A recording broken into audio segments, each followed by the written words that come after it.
Hello, my name is Gilad Bandel, VP Product and Marketing at Arilou Automotive Cybersecurity. It is a real pleasure and honor to be here today. We shall discuss cybersecurity from the aspect of the future of connected cars, automated driving, and the automotive industry. So, looking at the agenda, I shall briefly give the current state of the automotive cybersecurity as we see it today. We shall dive deeply and discuss new technologies and their influences and impacts on cybersecurity. I will show, for visualization purposes, a attack scenario to understand how things can work. Then we shall summarize this with the influences on the automotive cybersecurity. Next, I shall show a protection method that can protect a vehicle from cybersecurity attacks, and we shall summarize with a take-home message that I hope will be useful for you anywhere. So a few words regarding the company that I work for, Arilou Automotive Cybersecurity. We were established back in 2012 by two veterans of the Israeli Defense Forces Cybersecurity Corps that came with a lot of knowledge and experience in this field. Being one of the pioneers in the market, we came with new products, new technologies, and registered many patents on our behalf.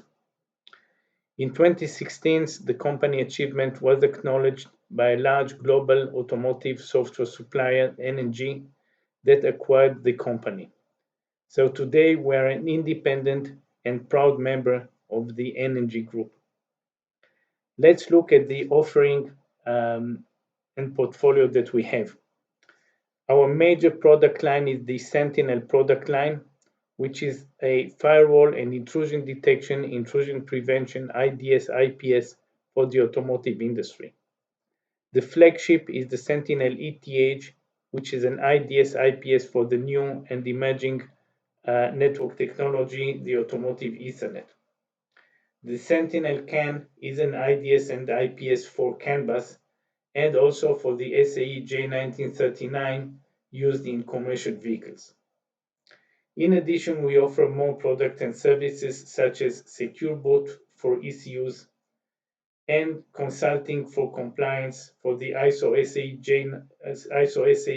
21434 and TARA Automotive Threat Analysis and Risk Assessment, which is actually part of the 21434, but due to the fact that it's a major item, we set it aside as a separate one. So without further ado, let's dive into our subject for today. So let's start with the current state of the automotive industry.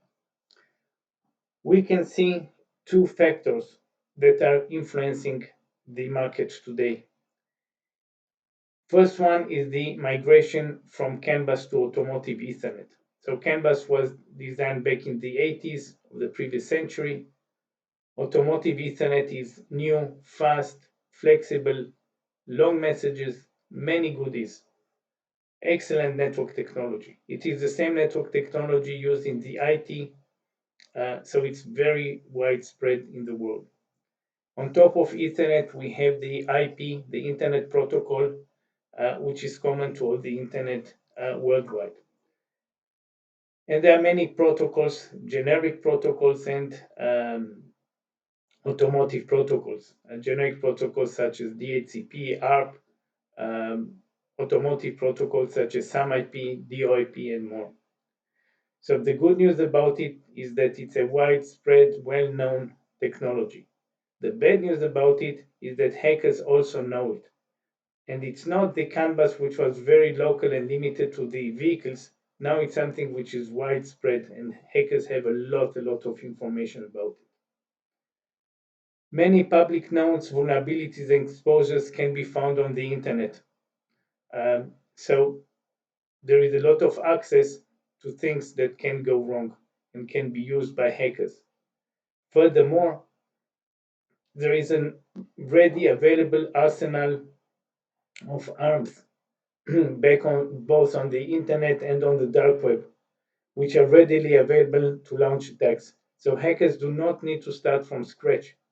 They can just take the tools and the arms available and use them against vehicles. So this is one consideration that we have. Another influencing factor is complexity. We're speaking about a software-defined vehicle. Software-defined vehicle means software is the major thing. When people buy new cars, they are looking at the infotainment system. What kind of application? What capabilities? How does it look? How is the interface? This is something that did not happen 20 and 30 years ago when people were looking at the engine and the gear and the wheels. So software is a major concern to us because it is a major component in the vehicle, but comes with new vulnerabilities. Add to it the fact that the vehicle is a highly computerized device. It's actually a set of tens of computers on wheels. So having a network of computers with a lot of software running on it increases the risk further due to this network and internet connectivity and the high degree of complex software that we have there. If we add to it the fact that the vehicle is connected, that means that the risk is not only local in the vehicle, but also remote. So the connectivity, the cellular, Wi-Fi, Bluetooth, all of them are attack surfaces that can be used to create an attack vector that will reach an ECU in the vehicle, creating a kill chain. So the complexity of new and large software, high computerization and internal vehicle network, combined with connectivity to the cellular and other wireless networks, increase highly the risks. So what are our concerns? Our concerns are to the safety, reliability, and privacy. Let me explain this. Safety means that we want the vehicle to drive on the road as we meant it to be. And we don't want the hacker to be able to take control over the vehicle and drive it into a wall, causing casualties and damage to property. Reliability means that we want the vehicle to drive as expected when we want it. And we need to make sure that it does it as we want it. That means that in the morning when we turn on the switch, we expect the vehicle to start running. So we need to have a reliable system. We have a lot of information stored in the vehicle regarding the driver, the passengers, the vehicle itself. We want to keep that information private and we don't want to make it public domain. So we need to find ways to protect the vehicle.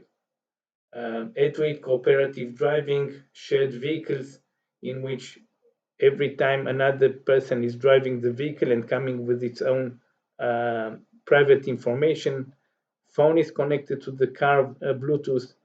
A lot of information is stored in the vehicle regarding the mobile phone. We want this to be kept private to the person. So the industry is not blind to this, and the fact that there are growing cyber threats, people in the industry are aware of it. However, they weren't yet, and very happy that this did not happen, any real casualties or physical damages. So one can claim that the risk is not as high since nothing happened yet, but still the risk is there and we cannot disregard it. The fact that we were lucky until now does not mean that we're going to be lucky tomorrow as well. Regulation steps in. So there are a few countries, quite a few countries, which are members in the UNEC and WP29, Working Party 29, issued the UN Regulation 155 that has to do with cybersecurity in vehicles.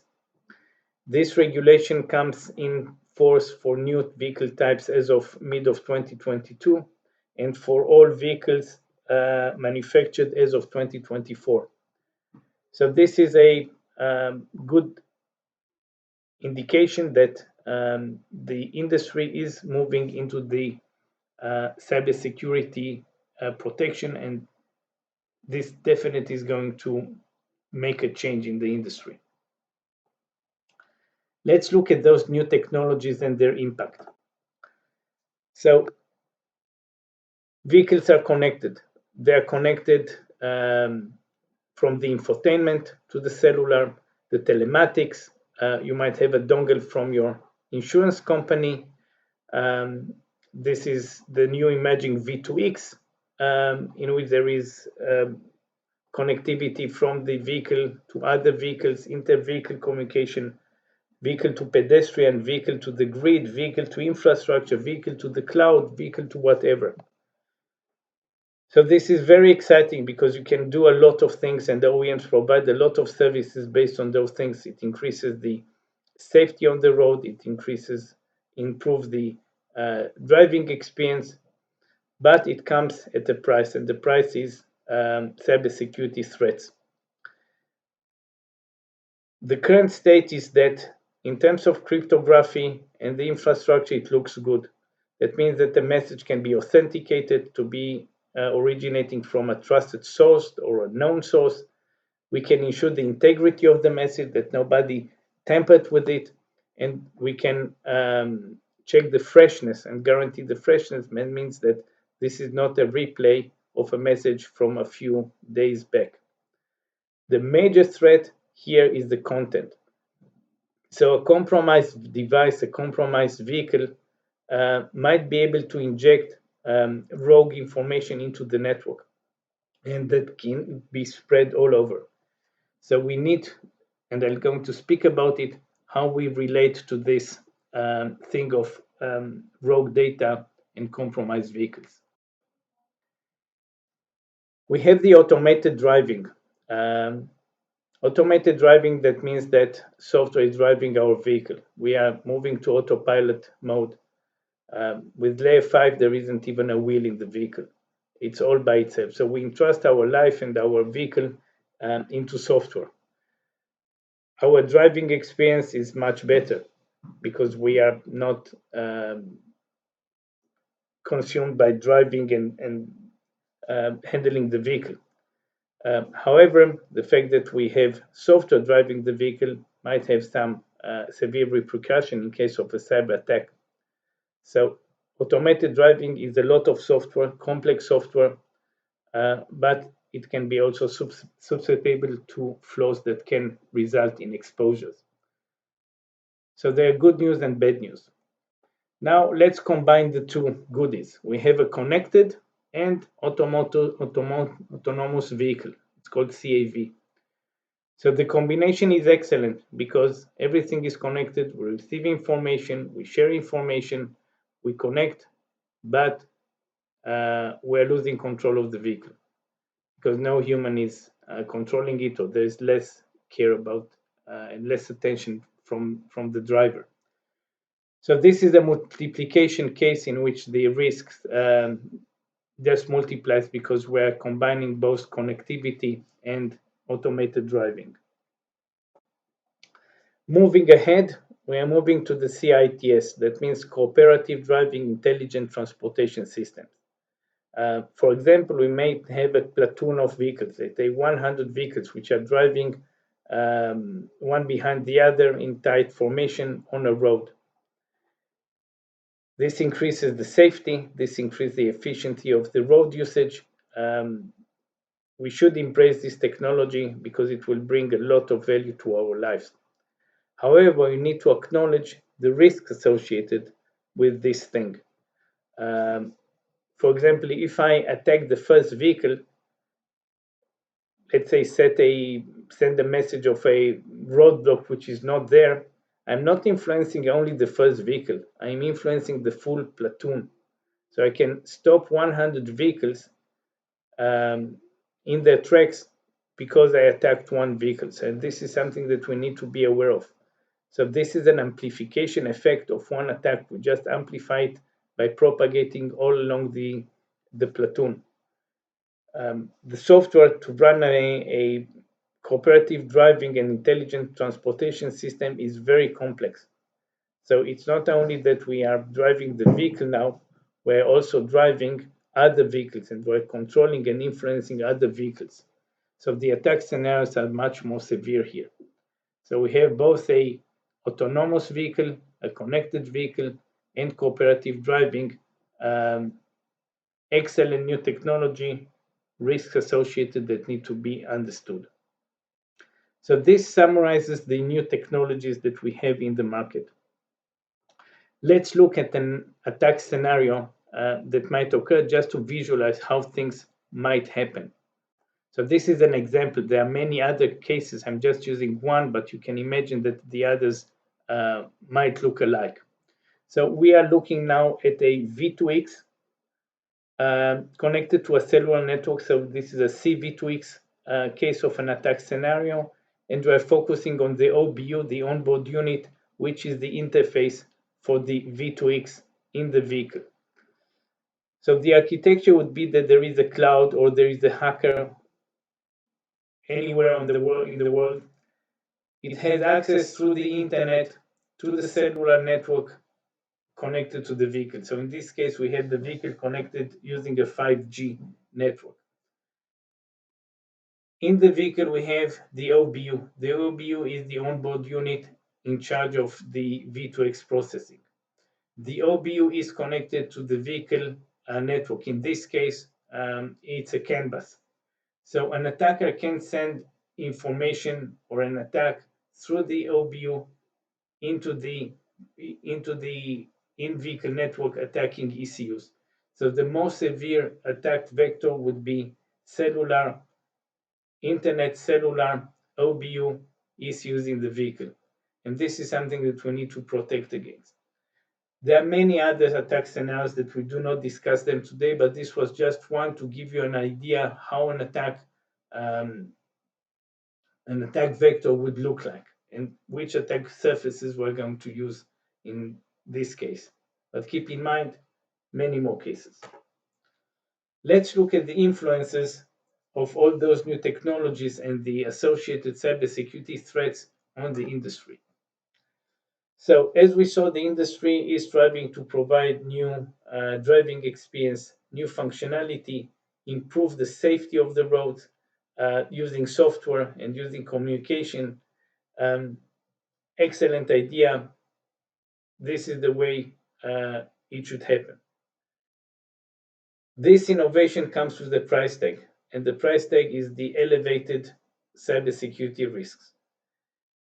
The negative impact are, as we said, on the safety of the vehicle and the road users, on the reliability of the vehicle, and privacy, protecting the information in the vehicle. Regulation occurs worldwide. The UNECWP 29 UN Regulation 155 is the driving force which is driving OEMs in this direction. That means that an OEM must pass this certification so vehicles can be on the road. As I said, it starts from 2022 for new vehicle types and 2024 for any vehicle. Now, it's not the OEM that the only one that bears the responsibility. It's all the supply chain. All the supply chain must comply with these requirements of this regulation. And tier ones, tier twos need to provide the OEM with evidence that supports that their software is immune or protected, well developed according to the requirements of the standards and regulation. The way to comply with the regulation, one of the ways, but the most common one, is following a standard. The relevant standard is the ISO SAE 21434 Automotive Cybersecurity. This standard is equivalent to, for those of you that know it, the ISO 26262 functional safety. So as we have functional safety, we have cybersecurity protection. So any tier one or any software development that is following this standard will be able to provide evidence to the tier one that everything worked according to the standard and therefore the software complies to the requirements of the regulation. This subject of the ISO 21434 and the UNR 155 can be discussed separately. Large subject. The important thing that you need to remember is that this is the way to make sure that the software complies. And if you're an OEM, you must require this from your tier ones. And if you are tier one or tier two, you need to comply with this standard. Let's look at a few protection options that we have in this respect. So I'm looking at the V2X as an example. As I said, there are many other examples. I chose the V2X because it visualizes very well where we're standing. So in the V2X, excellent idea, communication between vehicles, communication with the infrastructure, pedestrians, can save life, can improve the driving experience. However, a compromised device can be any other vehicle or a roadside unit or a pedestrian, can be used to transmit rogue information to nearby devices. So a vehicle might react to incoming malicious message in a dangerous fashion, can cause an accident due to the fact that the information which came in is not a real one, it's not a true one. There's more than one way to have security. I'm going to discuss later a few more of them. The solution in this case would be inspection of the traffic. So any message which arrives to the OBU needs to be inspected. So we run a deep contact inspection on the incoming message, checking for plausibility, detecting misbehaviors. This is done by inspecting the messages themselves and by performing sensor fusion with local sensors or other sensors that we have. So we regard the V2X as an external sensor for this purpose.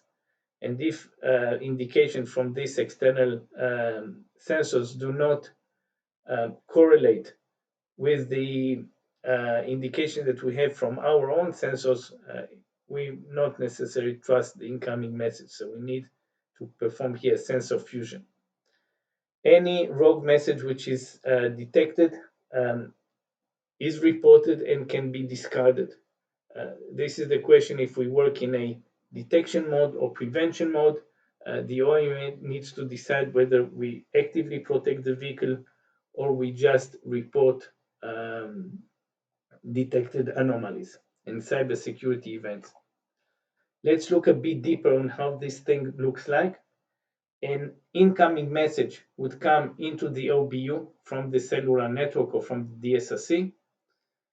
The OBU would hand this message to the IDS IPS. In this case, it's a Sentinel V2X. I'm going to drill further into this on the next slide.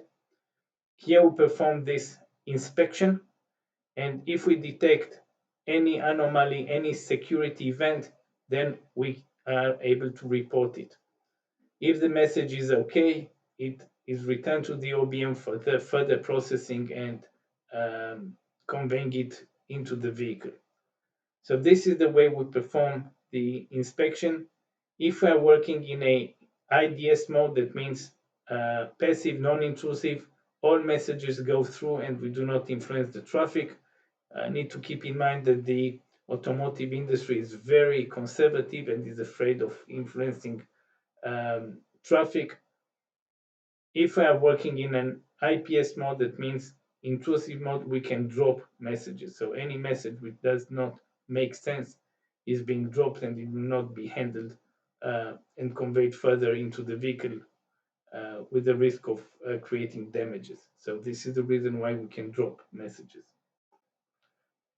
Let's look a bit deeper into the system. So we are inspecting the traffic in the OBU.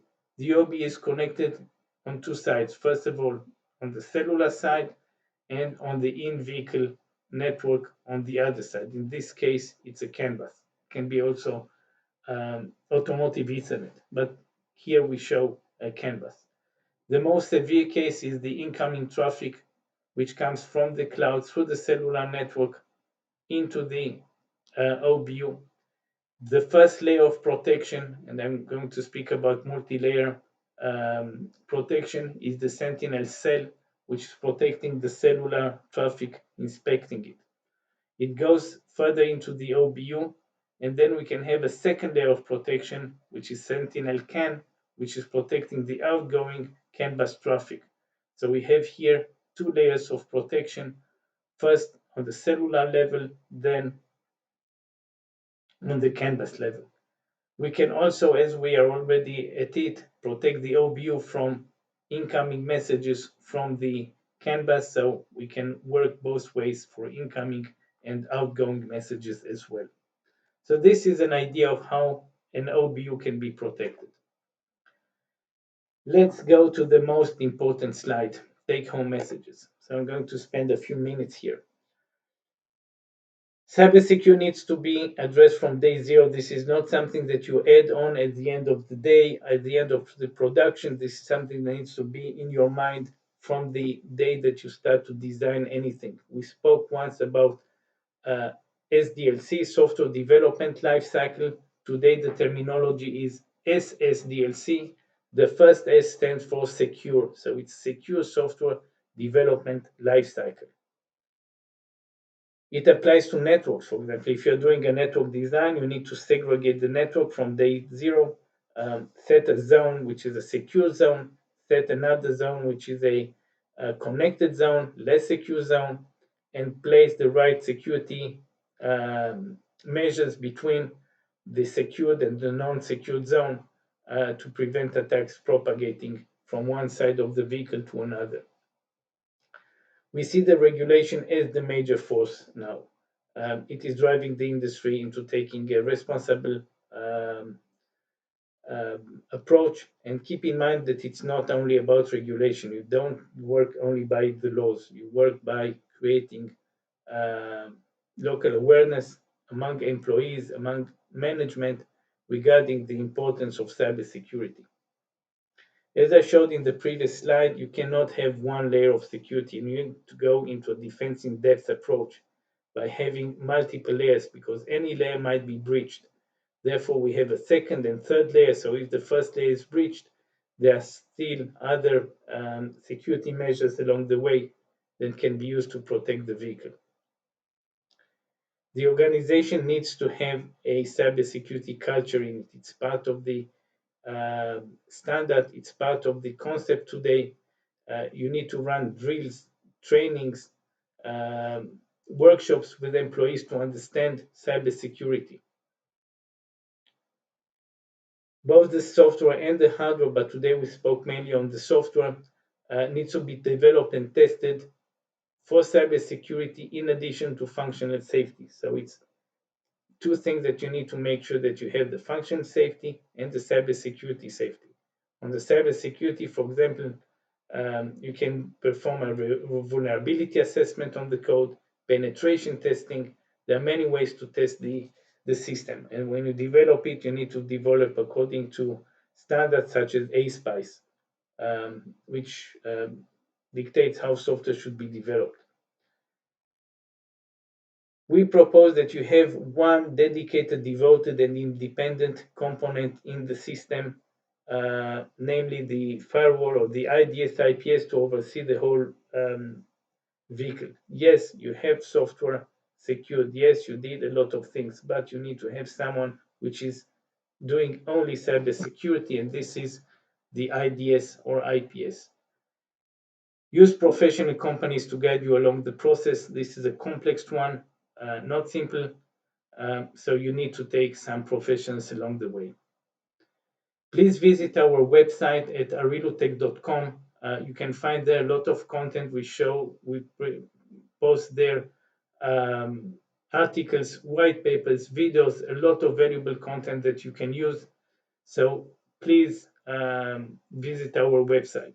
Also, please follow us on LinkedIn. We periodically, frequently post on the LinkedIn with new technologies, new items, new insights, and as well white papers, articles. I hope that they will be very useful to you. So thank you very much for your time today. It was a pleasure being here, and I hope to see you at a near soon event.